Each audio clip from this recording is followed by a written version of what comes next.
I got to see a Dawn of Ragnarok Valhalla presentation with the first gameplay I can show you in this video as well, and I'm left cautiously optimistic, but also still not sure if this is enough content for the steep $40 price. So let's go over many things I learned, what I loved, and also what I'm worried about or just did not like. But I think we can all agree though that the new Svartalfheim realm looks beautiful. We started DLC in England where Eivor had another dream and consults Valka about it. This will be a very small portion at the start of the DLC.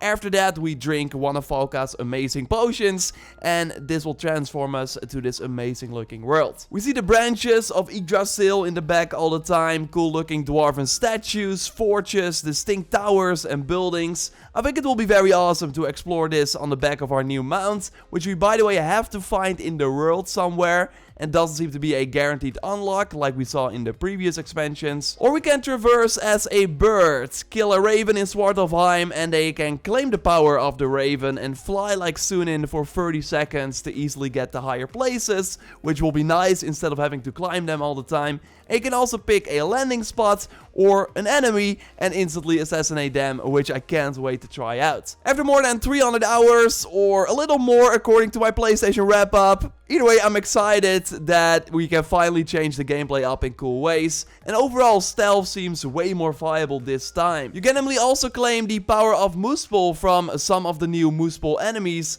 This lets you become one of them so you can easily walk past them social stealth style. And during my presentation we sadly have no footage of this, but what they did is use this ability in combat to basically stop the encounter thanks to a smoke bomb style effect that would stun the enemies, and when they recovered you would look like one of them, so they would not attack you anymore. And as a Muspel you can also walk over lava, so fight enemies in an area covered in lava or cross it to solve a puzzle. Every enemy has one of the 5 powers you can consume, and you can only carry 2 of them at the same time. So the idea is that you're constantly switching out these powers and use the right ones for the right situation. And we will by the way have a video up going over all the powers very soon, including the power of Rebirth that lets you revive an army of soldiers you just killed that will then fight alongside you, which should be very fun to use. But also the ability to teleport to enemies or special nodes for puzzles should be a nice change of pace. I'm just hopeful that the bar doors and carrying a jar to a breakable wall is history.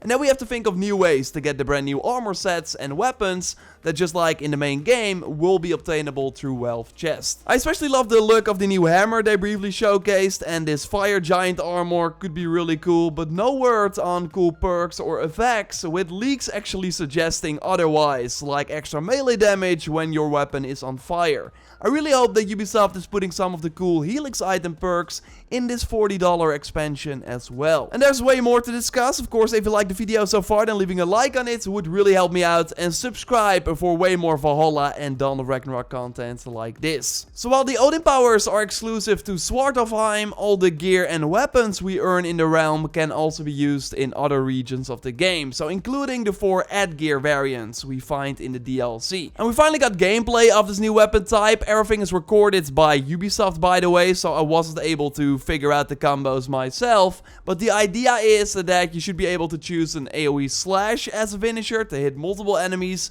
or a more singular attack when fighting just one big guy, for example. Timing is also important if you want to trigger these special combos. They really make it sound different compared to the other weapon types in the game, although again I wasn't able to try it for myself yet. The biggest letdown though is that there are no new finishers for this weapon type. All the animations where you kill an enemy off are the exact same as that of the Greatsword, which is such a shame because all the other weapon types that were added post-launch had their own set of finishing animations, even the one-handed sword that was added for the first time for free. Also seems that a lot of the new Muspel enemies are based on main game archetypes, looking at the stun attacks we can do against them, but at least they do have some new moves, like a burst of lava coming out of the ground on a ground pound. But especially the new Flame Keepers should be interesting, as they can summon soldiers that appear out of the ground and then explode in your face. So I really hope that fighting the two factions will be different enough,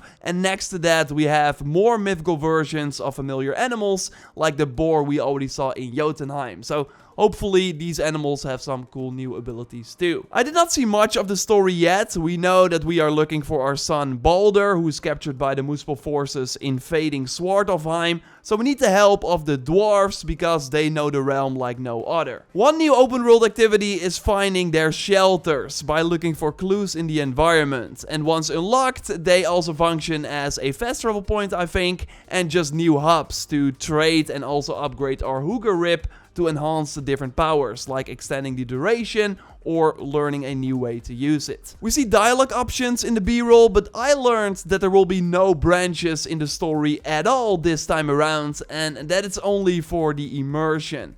Which is such a letdown because, while limited, even the Year 1 expansions had different encounters or missions depending on your choices, and even a slightly different ending. So only one way the story can progress, while the Fate of Atlantis, the mythical expansions for Odyssey, really showcased how far the Odyssey team had come in terms of impactful decisions, especially during the 3rd episode. I'm also not so sure about Odin's attitude towards these dwarves. Sure, they might be annoying sometimes, but they are also only trying to help. But seems that Odin is too caught up in playing God.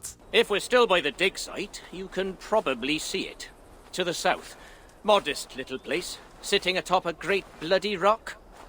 Modest little place indeed. Very well. I shall take this relic for myself. What will you do now?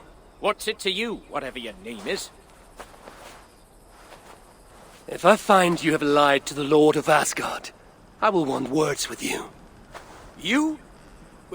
You're? Yeah, I just did not like the dialogue from what I've seen so far, but to be fair, I only saw an hour of this 35-hour DLC, with 20 hours or so, by the way, for the main story, and then 15 hours for the side content, according to the developers. We can expect small, but also more sizable mysteries, like in the main game, but that were mostly absent in the Year 2 DLCs, and the creative director in my interview really talked a lot about secrets in the world, also things that are not noted on the map, which sounds promising. The trailer also hinted at Isu lore secrets, and the creative director talked to me about that as well, hinting that some of the secrets might not be discovered until months after launch. Maybe another Nodens arc somewhere, although that wasn't specifically confirmed, but there should be multiple layers if you choose to look for them. You can also spend a lot of time in the arena, something that I will be doing. The sad part is that we only got a small bit of footage of this activity. I saw in-game footage though, with multiple challenges that we can make harder with debuffs we find in the world, and looks like we can fight a ton of enemies at the same time. And as someone who of course loves to make cool build combinations, it will be a ton of fun to try them here.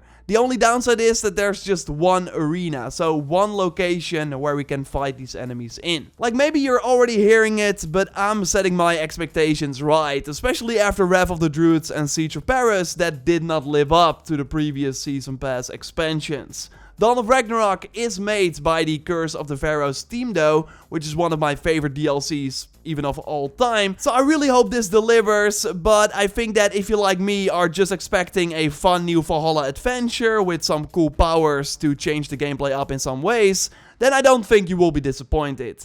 I hope it's much more than that though, but from everything I've seen so far, I'm not so sure, and it just sucks to see that they're cutting some corners while still asking the $40 price. We'll have way more Dawn of Ragnarok videos coming your way, going over all the Odin powers, the new abilities, the boost you can apply to already start the content early, and way more, so totally subscribe to learn everything. A like on the video would really help me out. In the pinned comment you find other Dawn of Ragnarok videos, including no commentary B-roll, which I totally recommend that you check out to see it for yourself. And for now, I will speak to you in the next one. Goodbye!